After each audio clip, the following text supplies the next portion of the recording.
So, welcome everybody to today's webinar, Why Skills Intelligence Matters in 2025. Got a very exciting discussion planned for today, and very glad to kick off actually our first webinar for 2025. Before we do that, and before I introduce our panelists, I've got a couple of very quick housekeeping things to go through. So first of all, this webinar is being recorded. So if you can't make it to the end, or if you'd like to share it with one of your colleagues, you'll be receiving a link to the recording tomorrow. So keep an eye out on your inbox for that. For those of you who register on LinkedIn, in your email, we'll send it there. Second of all, there will be some polls, so strongly encourage you guys to vote in the polls. We've got some questions around those poll topics, so encourage your input there.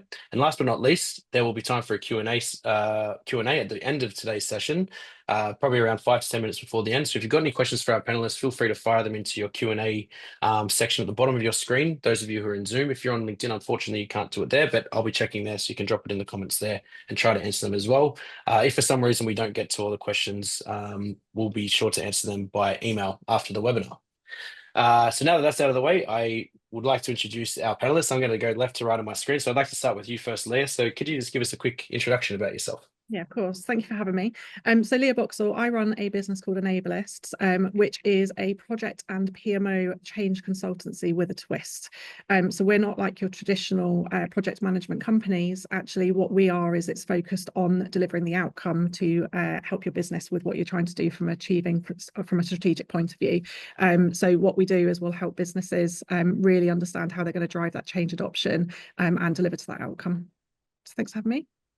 Awesome. Thanks for being with us. Cedric, could you go next, please? Hi, everyone. Cedric, I'm based in the UK. I'm part of a company called NIT. We are a global leader in managed learning services and talent strategies. I'm part of the consulting and advisory team, and that's where we help clients transform their talent and learning functions to create more business impact. Pleasure to be here. Really looking forward to it. Thank you very much. And last but not least, Sean, could you just give us a quick introduction about yourself, please? Yeah, of course. Good day, everyone. My name's Sean Moran, and I'm the Managing Director of the Arara Group. We are a company that looks after all things around skills and actually how you can introduce skills-based recruitment into your organizations. And we also help recruitment businesses actually understand what you need to get those skills into your business. Thank you very much, and thank you all three of you for joining today. We hope to tap into your varied experience with our planned discussion for today. Before we do that, I'm going to launch the first poll of 3 today. So give me a moment. I will just launch that, which will appear on your screen now. And obviously today we're talking a lot about skills intelligence and what this means for your business. The first question here is about skills intelligence maturity. So the question is, how would you rate your organization's maturity level regarding the use of skills intelligence? Highly advanced, moderate, basic, non-existent, or unsure?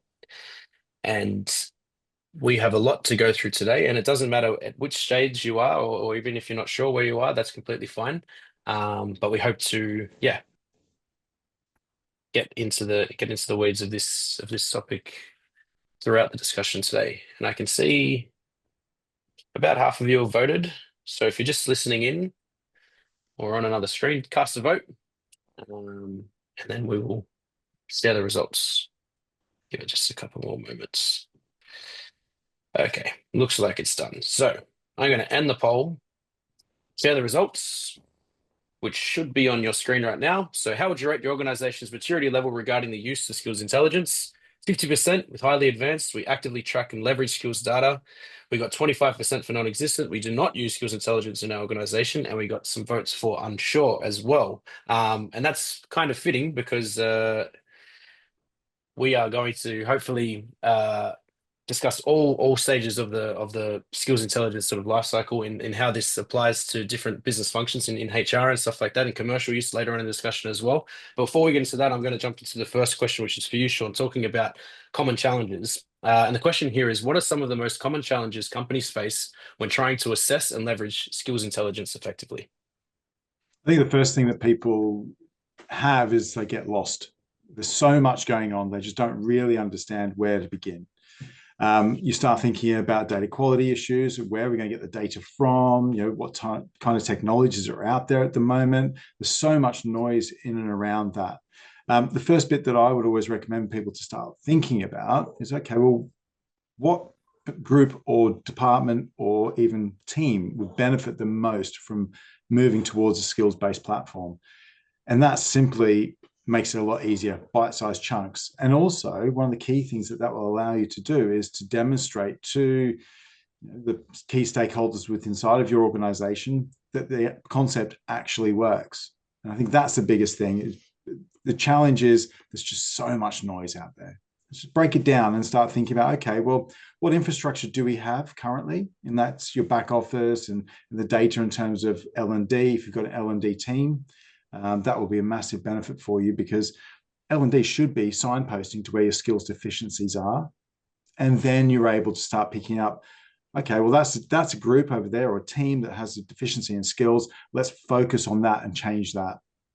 And then that breaks down to other things. People get awash with, AI is the best thing since sliced bread. And there are actually so much noise about that. But equally, especially from an EU audience perspective, there's a significant amount of compliance and legislation requirements that you need to fulfill.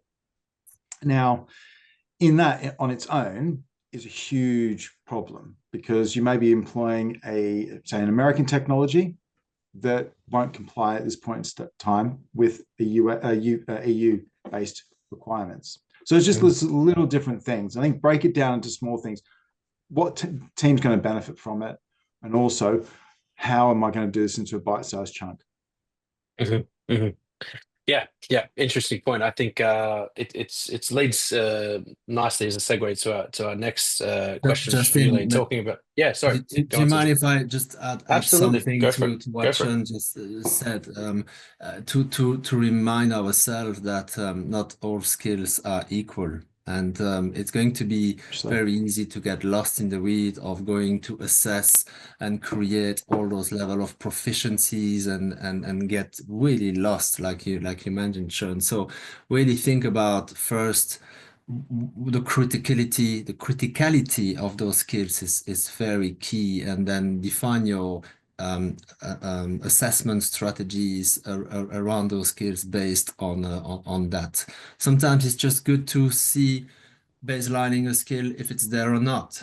Obviously, depending on the type of skills, again, if you are assessing skills for a plane pilot, you cannot just stay with it's there or not. You need to go more granular. But sometimes it's good enough. So ask yourself that question before going into assessing all your skills in very much details, because indeed then then it's hard really to get into the insights of that. Yeah. I think the granularity of skills is something that we encounter with customers. This can be the biggest challenge as well, actually defining what should be a skill, or should that be, we use different terms, we use skill groups, skill areas, we cluster them basically. So this is definitely a major challenge, and it's trying to say, for example, a Java developer, if they're an individual skill in Java, learning Java isn't a skill, right? Like that's an entire position essentially. So this granularity is definitely a major challenge. And then if you go on to the next stages of assessment and all that sort of stuff as well. Yeah, absolutely. I think in addition to that is actually starting the process to start with, not even knowing where to begin and what are the steps to go into that. So Lee, I wanted to talk about that with you. So in your opinion, where do you recommend companies actually start the process in skill data utilization, and what steps can help them drive this transformation? Yeah, so I think the first step is to be really clear around why you're doing it, because you're going to be asking people to invest time, whether it be the people that are giving you the information or the people that are having to help with the kind of collation and then utilizing that information. So I think it's about being really clear on it. What you don't want to do is go out with an ask that then doesn't go anywhere, because you're just going to lose the confidence of anybody providing any information. I think it's also about making sure that you're really clear on how and what are the touch points that you can kind of keep that updated, because people are learning new skills all of the time. A lot of people are doing stuff outside of work, they're doing stuff as part of work. So it's actually, how do you keep a track of that and actually have the means and the opportunities for them to be able to keep constantly updating that. And then I think it's just recognizing that this is a real change in working for some people. We, you know, I think we said that 50% of the vote there have said that they're not very strong in this area. That is working in a very different way. So actually there are going to be some fundamental changes and shifts in behaviors, the processes, and also just some of the typical ways and people are used to working. So you have to understand what that route and that journey is going to be and really take people on that journey. Adoption is going to be really, really key to this, because as I say, if you go out and collect all of this information and all of this data and you do nothing with it, there's probably nothing that could be any worse with that. So so I think it's about finding what that value add is back to people. Yeah, it's the entire change process as well. It's it can be really overwhelming as well. I think one other thing to add to that is starting small, rather than trying to go, you know, company wide. Start with a team or start with a collection of teams. Sort of prove this is working for your company, and then slowly sort of build it out. If you just try to go, you know, all guns blazing from the very get go, I think you're setting yourself up for disaster for sure. And Justin, just a sort of quick extension on that. Start thinking about the early stages, your supply chain. So if you are, you know, you do use recruitment businesses to help with staffing, start understanding, okay, well, who are my partners out there that have the appetite for this and actually understand the requirements, because those requirements are going to change. Mm-hmm. People, what you're asking for of a recruitment business will be very, very different to what they're currently getting from you. So it's now about, you know, getting a good supply chain that believes in the mission that you're trying to succeed. Because, you know, I was speaking to Denis Parnell from formerly of the WEC, and he was very much around his skills and the transformation into a skills-based recruitment process that will be a huge shift change. And it's about those agencies and those partners that you invest in, whether they be even search firms all the way down to if you're running a blue collar operation, industrial operation. It's about what skills do we need and actually how your supply chain will be able to go and get those for you quickly. Mm-hmm. Mm-hmm. Yeah, and how they get them as well, from which source, internally or from the market. So yeah, we're gonna unpack a lot of different topics here, talking about as well later in the discussion about skills and how this can apply to different functions that in addition to talent acquisition. But I wanted to start a little bit first with workforce planning. Cedric, so I wanted to ask this next question for you. And the question here is, how can skills intelligence transform workforce planning? And what are some of the key trends you're seeing in this area? Okay. Just one comment on what we said about the data utilization. My experience working with HR practitioners in large organizations is that there is a fear of data. And that fear of data is creating a lot of anxiety and barriers when we start thinking skills-based approach, skills equal data. What does that mean? And in terms of adoption and building this data-driven mindset, there is something that I practiced in a previous job, is to not start with the data. Don't start with the data, start with the question and really evaluate what is going to be your main business challenge, your hypothesis, your assumptions that you want to verify with data. And in the context of skills, we can move on to that later on. But it's really a change of posture, because usually starting with the data will again get you lost in the weed, or you're going to be continually asking for more data, where actually what you want to do is to influence and take actions based on data. So think about how you're going to be able to do that in smaller chunks. Again, like our dear panelists have said earlier, around workforce transformation, workforce planning and transformation. We'd like to start with sort of a quote, or even a sort of a mantra for me, is that skills are not about HR. You know, they are about business, and this approach to skills is an opportunity indeed to move the workforce planning from almost a transactional approach of reporting on headcounts and reporting on cost to become much more strategic. And to become strategic in your workforce planning, then again, it starts with the business and the business capabilities that not only you have today, but that you will need tomorrow to really grow as an organization, whatever are your challenges as an organization. I'm sure we have many people in the room, different industries, different size, different locations. And that is going to shape your imperatives in terms of business challenges, volatility of the economics, your supply chain, offshoring your services, all that are going to form really what is the business capability or the business capabilities that you need, and then the rest will have to align to that. From a people development point of view, as part of this workforce planning, I think the skills intelligence is a real opportunity again to move from a compliance focused approach to training and learning, which is essential, non-negotiable, but not good enough in the age of agility and changing and new technologies and emerging business models. So that requires a continuous upskilling. And again, skills, data, insights will help us there. And in that transformation, skills remains a mean to an end. It's not just skills for the scale for the sake of skills. Last thing, from my point of view, and from the experience of working with HR practitioners and L&D practitioners, is how we can unbias the whole process around whatever we do. It's from an employee experience point of view and the what's in it for me from the employee point of view, knowing that decisions are being made based on evidence and not just based on we don't know, is good news. We need to see the results of that from a individual point of view and from an organizational point of view as well. But in terms of workforce planning, there is a real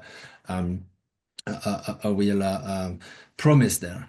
And to finish your question about the trends and what I see coming there is a focus that's shifting from skills to tasks as well. So again, it's important to have the skills and the skills data.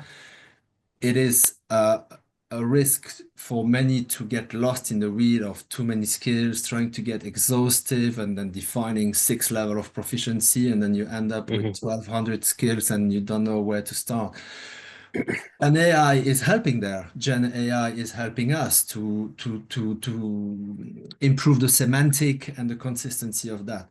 But I think that shifting the focus to the task is going to help us as well, because that's where we need more granularity.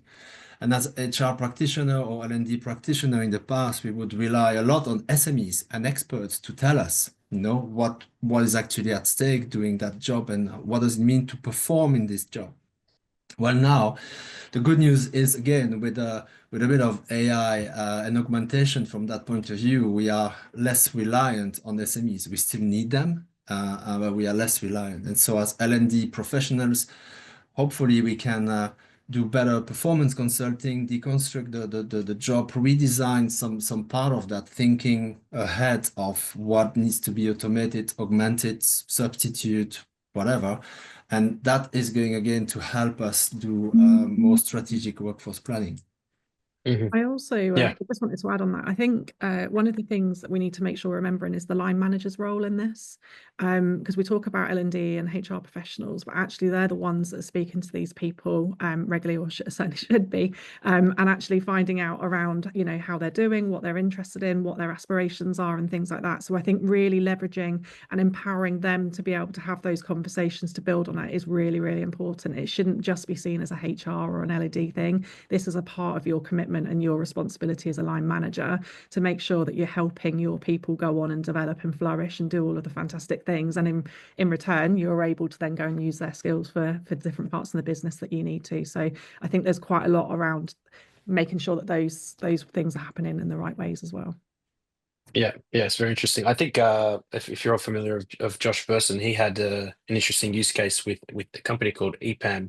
They were a really mature skills-based organization, and it ties in a little bit with this point about this aligning skills with tasks, because this is definitely going to be the challenge moving forward. You go to all this effort of creating the skills intelligence data, but then it's kind of like, what does this actually mean in relation to the business and the outcome for the business? And then it autism with training and et cetera, et cetera. So I do recommend checking that out. It's on his podcast, a free podcast online. I was going to find it, but I couldn't find it throughout the discussion. But anyway, we better move on because we are up to the point of our second poll.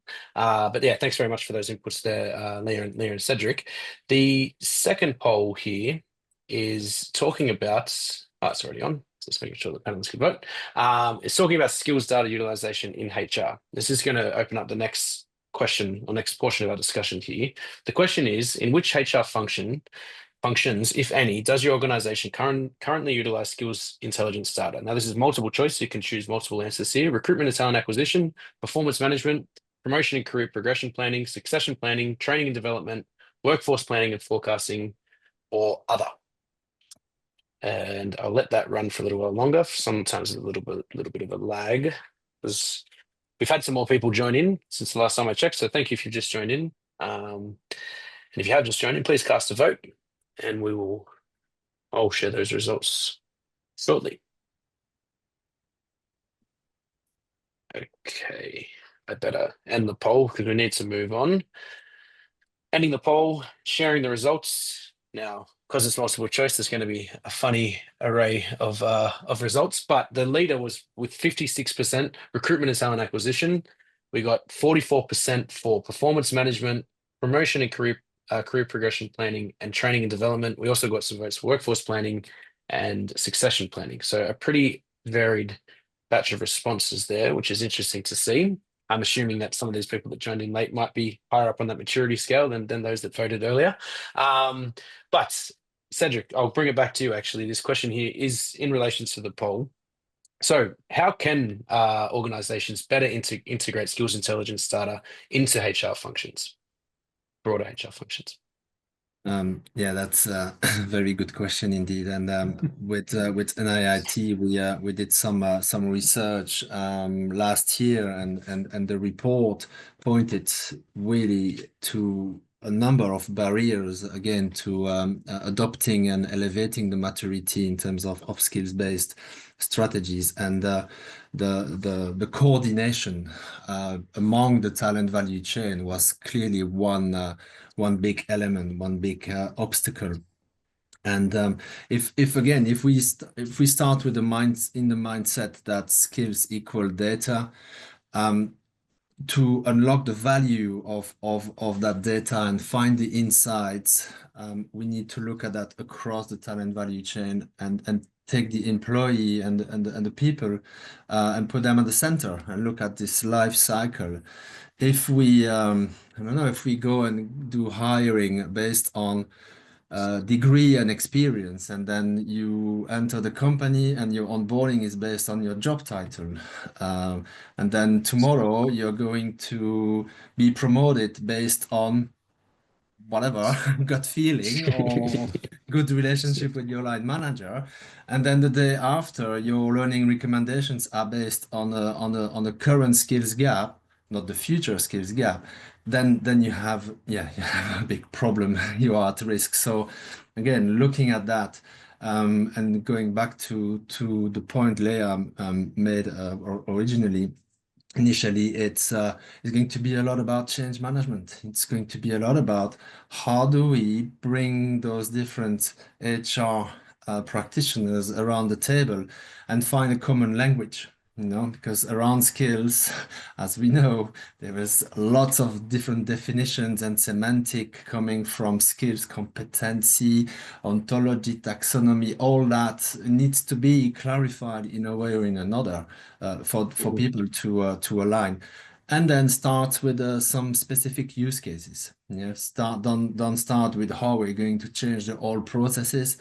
Try to find an area where at least 2 or 3 HR functions, maybe hiring and learning and development, could align and start speaking that same language to create the value in the short term around a specific use case again. So that would be, I think, that's what I'm seeing day after day. But that's where the possibility is, because if you bring people in the room, you think that people will understand or have this alignment, but the devil is in the details. And as soon as you get into a little bit more of the details, you see that actually the gaps can be quite big. Mhm.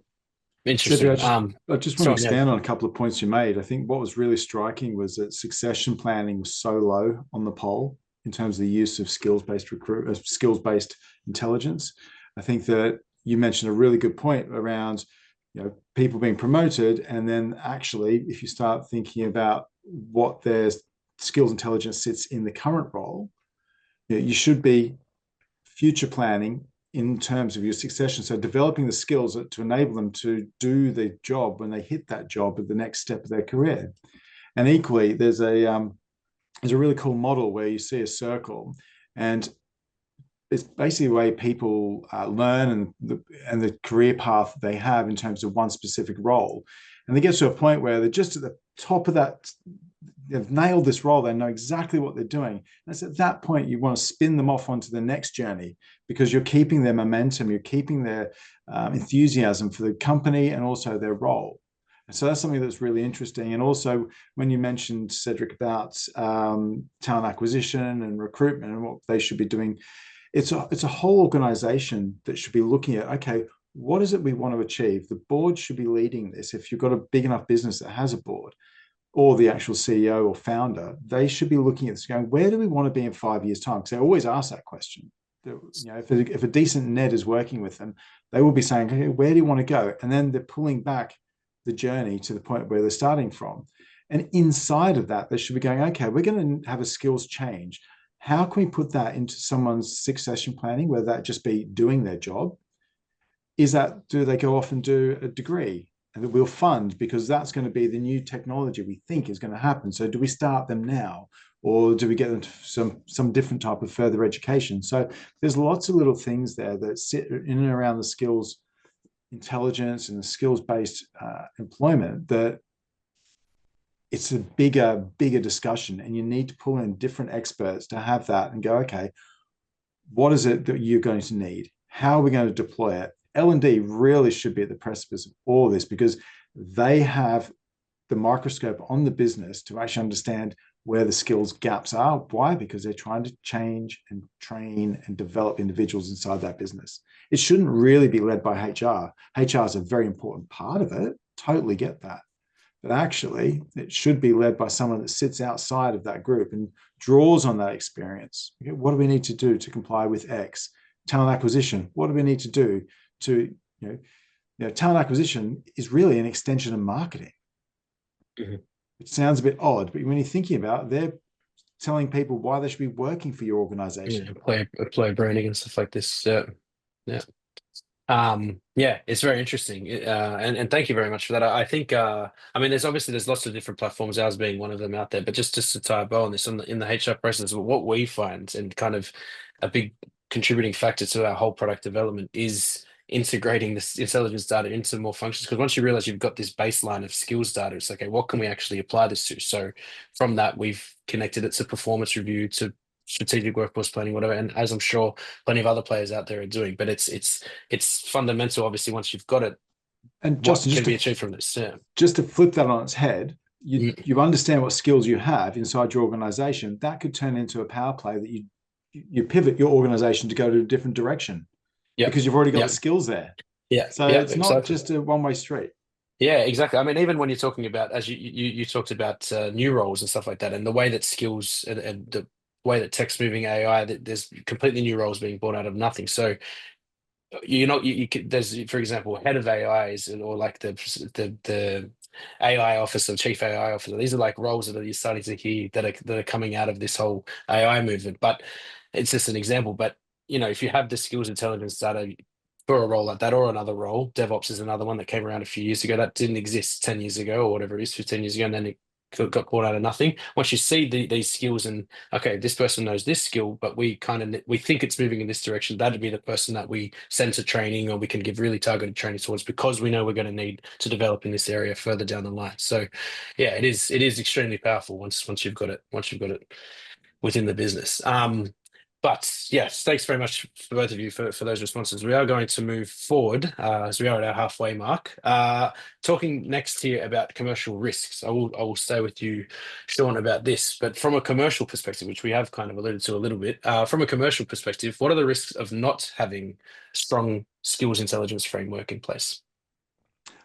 I mean, purely from the recruitment angle, more businesses are starting to migrate towards this way of thinking and actually employing their talent that way. So long gone will be the CV. So how are you going to attract talent, and how are you going to work out what talent's going to be needed in your business based on what's being presented to you? I think that's one thing, that the fear of sort of being left behind a little bit. Talent management is a big thing, because if you're able to understand what skills you have in your business and you're able to pivot your business to fulfill those skills, therefore your retention rates will go down. So there's a really nice commercial element to that in terms of keeping your staff inside your organization. And equally, there's an element of, my background is also corporate governance, and actually being able to comply with what is happening in the legal and regulatory aspects of whatever jurisdiction you're currently sat in, and actually future-proofing your organization to allow you to comply with those. So again, I look at it really from not a back office function, but I don't look at it from the sales perspective. That's almost a given. If you start looking at what skills you have inside of your organization, you start looking, while you're talking earlier, Justin, I was thinking about prompt engineer. That's a title that didn't exist up till 2 or 3 years ago. Now, finally, there's a job out there, and this is said with an immense amount of tongue in cheek, but for an English literature degree to go into, because you start thinking about how and what is a good prompt engineer going to do for me? Well, they're actually going to write the right kind of prompt that will allow me to get the most out of AI. Now, if you start saying AI, everyone thinks technology. They're going to be developers, etc. Well, actually, people using it and developing those agents that are now going to be so prolific around organizations, they have to be written in a certain way and use of a certain different type of language. So, there's really good commercial standing here by getting people who come with a different thought process, which then leads you on to diversity and equality and equity and inclusion. So you start thinking, okay, well, I've now got a broad church of thought, not just from other different characteristics, but the thought bit is going to make you commercially more acute and actually more agile within inside of the industry or sector that you're in, because it's not going to be an echo chamber anymore of people with the same ideas and the same thought patterns. There's going to be challenges there. And that can only be a good thing in terms of getting the commercial element of your business moving forward. Just on that retention point, Sean, as well, I think you don't need to go from one extreme to the other, and I think we've said that, and that's been kind of the theme. But if you've got people with skills that are doing a job that's not utilizing their skills, you've got opportunities to put them on some projects and let them shine and let them see that they've got some other opportunities. And I think that's part of the pivot that you can do towards this as well, is start to utilize that. And you might go and hire someone full time for a role that actually you've got someone that can do a part of that role using their skills, because actually that's something that they're able to do. So I think it's getting a bit creative a little bit with it as well, and that can be part of the kind of testing it out and trying to work with it in your organization. But from a retention point of view, like, there aren't many people, if you went to them and went, we've got a project for you to be able to utilize some of these new skills that you've got that you're not necessarily using in your day-to-day job, and actually as part of that's going to give you these opportunities, or you're going to be able to get some kind of insight into the different audiences. That's huge. And I think that shouldn't be missed out on. Yeah, I think it's a very good point, because you can talk about the skills that are somewhat related to the role, but the value of having all of the skills. Say, for example, a marketing person has a bit of a passion for learning Python. It's completely unrelated to their role, but we got this project, and you can have a stab at it. We might even give you some training or something like that. That's going to go a long way in terms of retention. So there's a huge benefit from that. Just going back to the workforce planning piece, but the risk is also not being agile in terms of redeploying your workforce to take an opportunity where it is, because today, with the pace of changes and those those fluctuations, geopolitical aspects or purely economic aspects. Um, there are situations where you need to act fast or you will miss it. And again, having good skills intelligence there is going to help business leaders make the decisions faster based on that. Yeah. Mhm. Nice. Speaking of acting fast, I think this is going to lead very nicely actually into our next question. We've spoken a lot in theory about skills intelligence data, but I wanted to apply this to some real world examples. Lee, I wonder if you could give us some insight on any kind of real world use cases in using skills intelligence data. Yeah, so I built an ableist off the back of an incredible opportunity I had at working at NHS Professionals. They provide bank staff to the hospital trusts, and we're front and centre for responding to the crisis of getting people to the front line as quickly as possible. In the NHS, they do a command structure for crisis, and we had so much work to do. It was about getting tens and tens of thousands of people to the front line as quickly as possible. And there were a number of initiatives, and the turnaround times were just incredible. We had to pivot very, very quickly to understand the skills within our organisation, NHS Professionals, because we were dealing with initiative after initiative after initiative, and we had to move our workforce. And then where we did have some gaps, we had to leverage partners and work with suppliers to be able to do things. And that is just what Cedric was saying, it is being able to move at pace. And we did it, and it's the result of what was delivered as part of that pandemic response by NHS Professionals, which was amazing. But don't get to a crisis point and then do it. Is what I would say, because the pressure is on then. So I would say try and take some of the learnings from all of the kind of points that we've said, which is to start to understand what it is that's going to drive you to what you're going to do, and then start to find those opportunities to build it rather than have to do it kind of overnight, because that brings its own challenges. Yeah, sure, you're grateful for the experience, but probably wouldn't want to do it again, I'm assuming. Yeah. Cedric, what about you? Have you got any real world examples you can share here?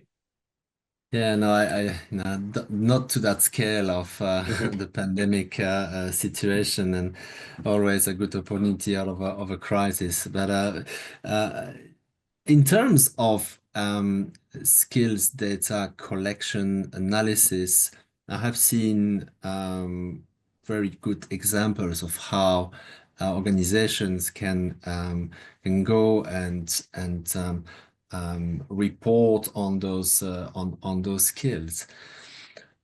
To be really honest, I miss most often the so what about that, and could be a bit controversial about that, but the so what from an employee point of view and the so what from an organizational point of view as well.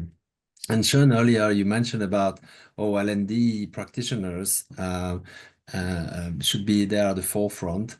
I think too. I also believe that there may be sometimes a gap in terms of how, and I include myself as L&D, we can speak the language of the business and understand exactly how the business is actually working, how we generate revenue, how we make profitability, how do we deliver our product and stuff like that. And so again, going back to this approach of framing business problems and defining your problem statement when you work with skills, I think again, sometimes there is a tendency to say, okay, with skills, we are going to be able to personalize our learning experience.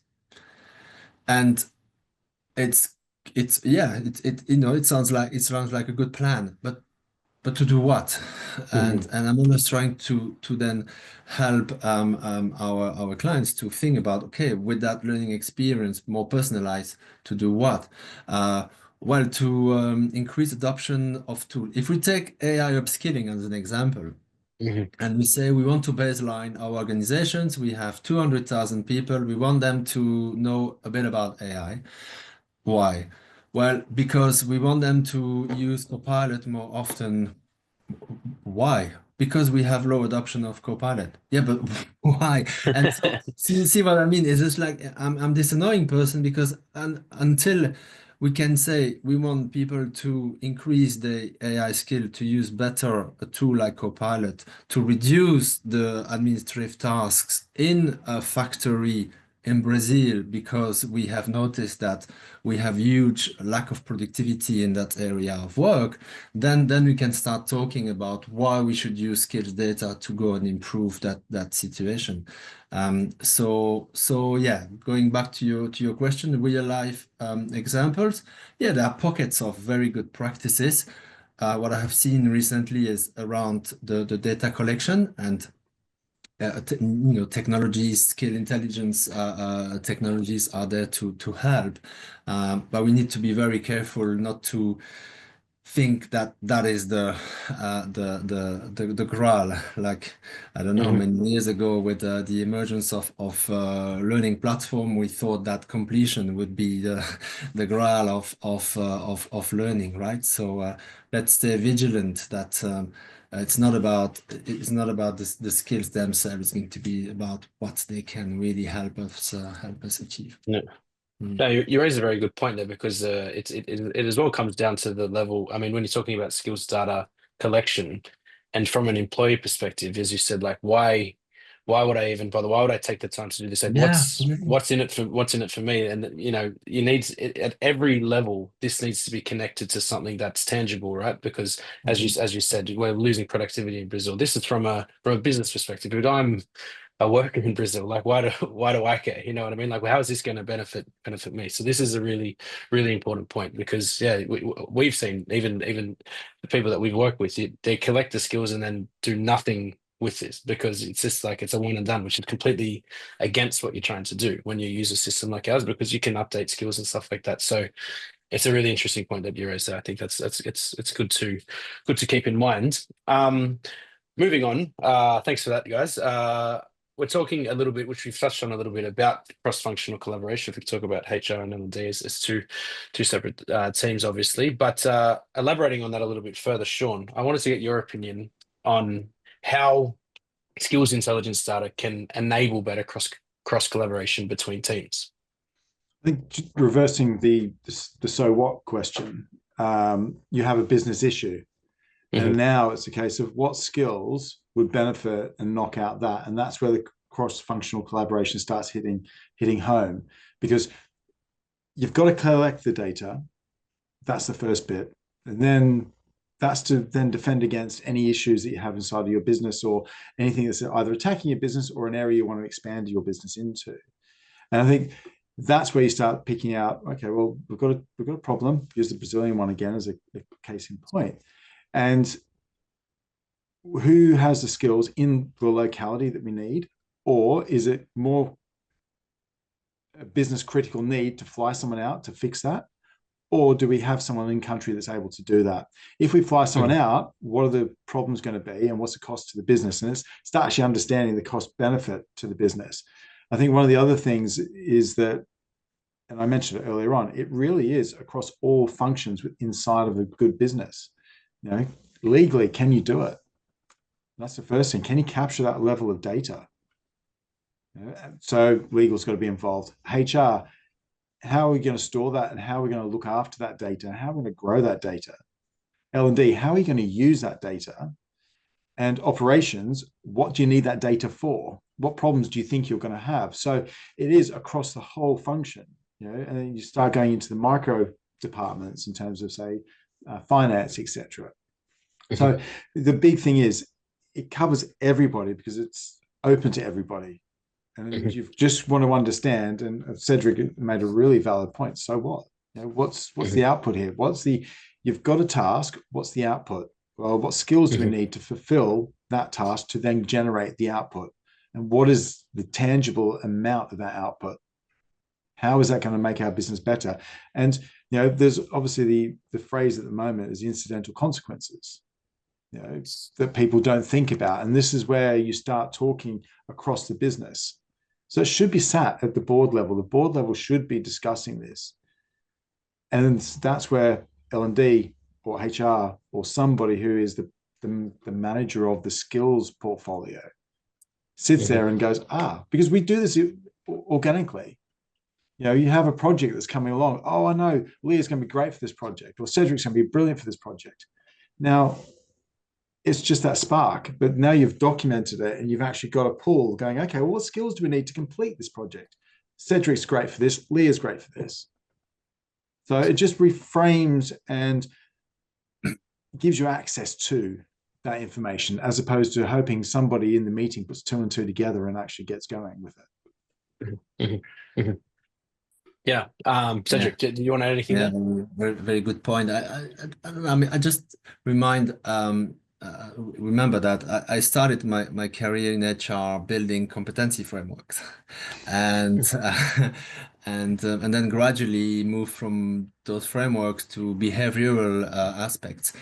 Always, I struggle to involve the business. You know, why business would care about that, would care about competency, behaviors. It was really hard to engage the business and the leadership in those matters. I'm eternal optimist, and I believe indeed that with the skills now, we have an opportunity to go and speak the language of the business. Because behind that skill, again, there is a task, there is an aptitude, there is a capability, which is not just around skills, it's going to be around the process, around the tools and the resources. And then we have a more meaningful conversation that gradually, hopefully, we can bring back home and engage this dialogue with the business in a better way. So yeah, that's my hope. At least I see that happening in few places. But I'm really encourage anyone that to not stay with the certainly not with your competency framework or with just the skills framework and the skills taxonomy, but find ways to speak about, okay, skills, performance, what does that mean? How do we measure it? Mm-hmm. Mm-hmm. Yeah, very, very interesting points. And yeah, thank you both for those insights. We are up to the point of our third and final poll, which I'm going to launch on the screen now. And it's going to open up the last couple of questions that we've got planned for today. If you do have any questions for our panelists, you can fire them into the Q&A box at the bottom of the screen. But the last poll here is talking about critical skills. So which of the following do you think will be the most critical skill in 2025? But AI and data literacy, digital transformation and agility, critical thinking, leadership and collaboration, or other. Now, there's not, obviously could make a huge long list, but try to capture, a couple into sort of core areas. But I'll let it run for a little bit longer and share the results in just a moment. Yeah, we'll be talking next a little bit about developing these skills. Still votes going. Okay. I better end the poll. Thanks again for voting, everybody. Share the results. So there were votes for critical thinking, 71%, and 29% for AI and data literacy. I'm truth be told, I'm not overly surprised by those results there. I think the one thing that probably AI fundamentally can't do is at the moment is the critical thinking element of it. But on the results of the poll there, Leo, I wanted to get your thoughts on emerging skills in the future, either those in the poll or something else that wasn't there. But what can organizations do now in order to prepare for these emerging skills in terms of tracking and developing them for the future? Yeah, I think the one thing is that change is constant. We've talked about the number of roles that are kind of coming up. So I think we can't get complacent that actually what we're talking about now is going to be what we're going to be talking about only in the next few years. So I think it is really leveraging that ability to be able to pivot and be flexible with your organization and constantly horizon scanning. I talk quite a lot in change management and helping businesses grow and become efficient around, Blockbuster didn't spot what was coming with Netflix. And that is the biggest thing, is that you need to be looking at that side of things from your business side. I think also we need to remember that there are a lot of people that are very skeptic about some of the AI and some of the automation stuff that is coming, and that actually, you know, you do still need a human at the end of it for some things. So I think it's how do you leverage that kind of relationships and that human touch, and actually how do you pivot to that side of things as well. So certainly a lot of our customers are looking to leverage that and actually get the technology and the digital systems to do the things that don't need that, so that they can leverage those relationships, because people buy from people, and I think that's what we need to remember. That is the ultimate first thing. They stick because things are efficient and the processes are smooth and it's a good experience, but ultimately they generally buy from people in the first place. So I think not to lose sight of that. Sean, what about you? You got some thoughts on this one? Thanks, Leo. Yeah, I mean, critical thinking is what I responded back to as well, and I think that covers a huge swathe of different opportunities. And to Leah's point, the human that's in the AI process is going to be vital. And purely from a regulatory standpoint, you know, again, the EU AI Act classes recruitment of human resources as being high risk.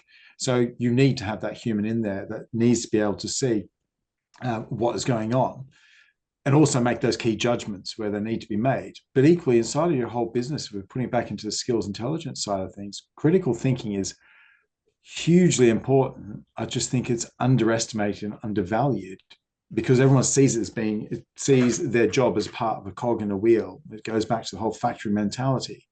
Whereas the ability to think, hang on, is there a way we can do that better? And to Leah's point, you know, change is constant. It is the new business norm. You know, things are moving at such pace now that you've got to have people inside your organization that can go, hang on a minute, is there a way we can do that better? And being able to challenge it in a constructive way, as opposed to it being just, I don't like that. Okay, going back to Cedric's point, why not? Well, it doesn't work. Why not? And then you start getting to the crux of the problem, going, well, if we stop doing that bit over there, would that make it more efficient? Absolutely. There's a whole raft of different user cases like that. To give you a really good, quick sort of anecdote, there's a guy called the Idea DJ. He's a Dutch guy that lives in Belgium, or vice versa.